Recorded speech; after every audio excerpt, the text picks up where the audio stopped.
Om Tat Sat. Welcome to Gyan Bhakti.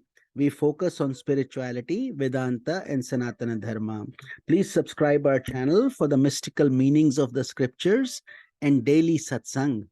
Our humble prostrations to all pervading Brahman or God, our worshipful Guruji, Swami Jyotirmayananda Ji Maharaj, all sages and scriptures, and to the divinity in each of you. We are currently exploring the scripture Mysticism of Mahabharata.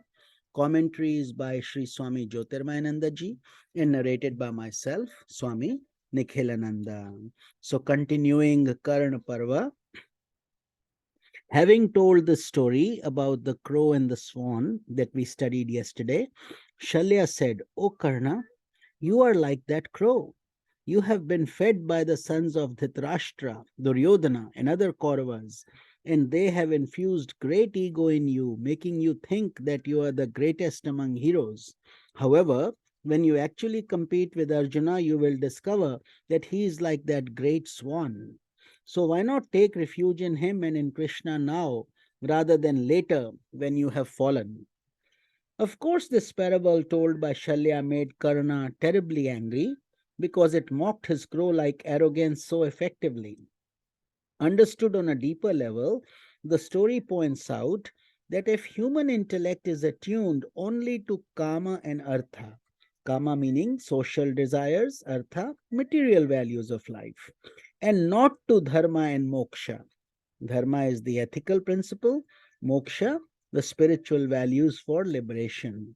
Then it is like the crow. Such an intellect concerns itself only with ego's desires and how to fulfill them, and promotes a personality that is full of false pride. On the other hand, an intellect that is disciplined by righteousness and cultured by aspiration for self realization is like the swan. It promotes a mind that is free of pride and unhampered by distraction, a mind that moves with one pointed concentration towards the highest goal of life. Through parables such as this, as well as through his biting remarks and scathing criticism, Shalya consistently undermined the self confidence of Karna. However, at the same time, he did fulfill his promise to physically fight for the Kauravas with great valor until his death. That was the power of the word in those days.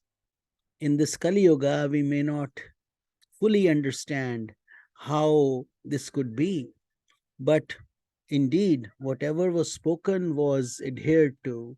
Although Shalya, as we have covered, was the maternal uncle of Nakul and Sahdev, Madri's um, brother. And yet, due to this confusion of being treated so well by Duryodhana and Kauravas, he committed that he would follow through fighting against the enemy and yet keeping his word to Yudhishthira of doing what he did in the battle place through his words. Bhishma was the same such character.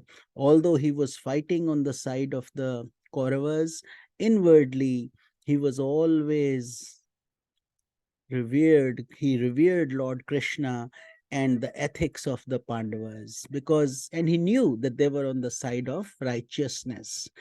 Therefore, even though he fought on the other side, and we'll be covering these mystical meanings, and we have already covered so many of them, so we fully understand why these things happen and the impact.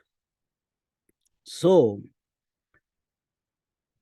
another limitation on the power of Karna was the vow that he had made to his mother, Kunti, before the war began.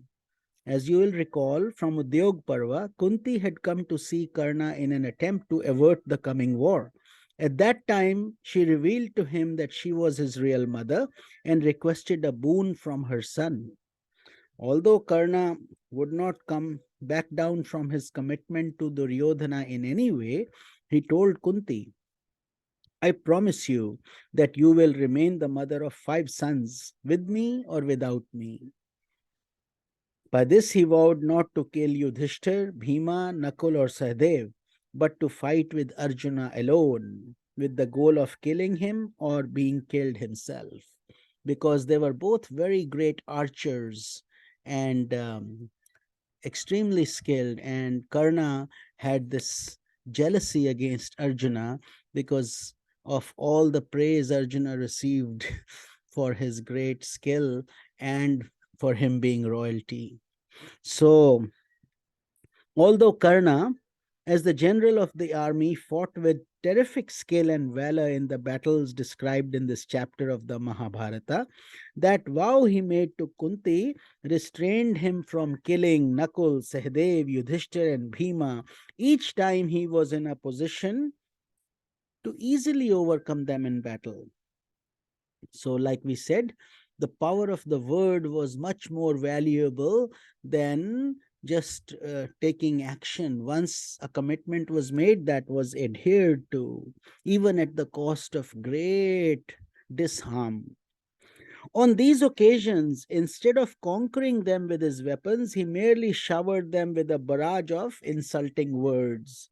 Since at this time the Pandavas were unaware that Karna was their eldest brother, and they did not know of his vow to Kunti, none of them understood why they escaped death at his hands during these encounters. Thus, by virtue of his own vow, Karna's power against the Pandava army was severely limited. Let's move to this next episode, the death of Dusshasana. Remember, Dusshasana was the same person who derobed Draupadi in the middle of the court sabha. Before the final confrontation between Arjuna and Karna took place, there were many crucial encounters between the remaining heroes in both armies. One of the most important of these duels was that between Bhima and Dusshasana. As you will recall from the Sabha Parv, it was Dusshasana, the younger brother of Duryodhana, who insulted Draupadi by dragging her into the royal assembly and trying to disrobe her in public. At this time, Bhima had made a vow that one day he would kill Dusshasana and drink his blood as repayment for that evil deed. Now, at this point in the Mahabharata war, the proper time had come for Bhima to keep his vow. Full of fury and appearing to all like death itself, Bhima plunged into the Kaurava army formation, shouting, I am going to kill Dusshasana. If there is anyone who wants to save him, come forward and try to do so. However, no one dared to restrain Bhima, and soon this warrior with 10,000 elephant strength brought down Dusshasana by his mighty force. As he towered over the fallen Dusshasana with a foot upon his chest, Bhima sneered and said, Tell me, with which arm did you drag Draupadi's sari? And Dusshasana, despite his humiliating situation, extended his arm with tremendous conceit and said, It was this great arm of mine. Hearing this, Bhima killed him and broke off his arms that had been such instruments of evil. Then he tasted the blood of Dusshasana and began to dance, proclaiming that there was nothing sweeter in the entire world.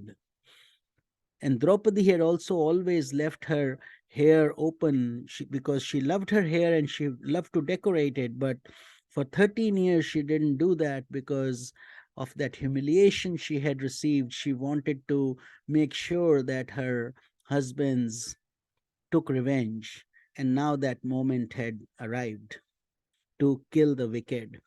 Thus ended the life of Dusshasana, the first in the wicked foursome, consisting of Duryodhana, Karna, Shakuni, and Dusshasana, to be eliminated in the Mahabharata war. As you will recall, this Dusht Chatushtaya, symbolizing the four aspects of the mind, that is the manas, your conscious mind, buddhi, intellect, chitta, unconscious, and ahankara, ego. When they move away from the positive and pursue that which is negative or evil. That is what is happening inside through these four, evil four. The death of Dusshasana was a great blow to the Kauravas. Duryodhana was overcome with grief at the loss of his dear brother and discouraged about their chances for victory over the seemingly indestructible Pandavas. However, he was more determined than ever to make this war a fight to the finish. So we will continue our satsang tomorrow. Hari Om Tat Sat.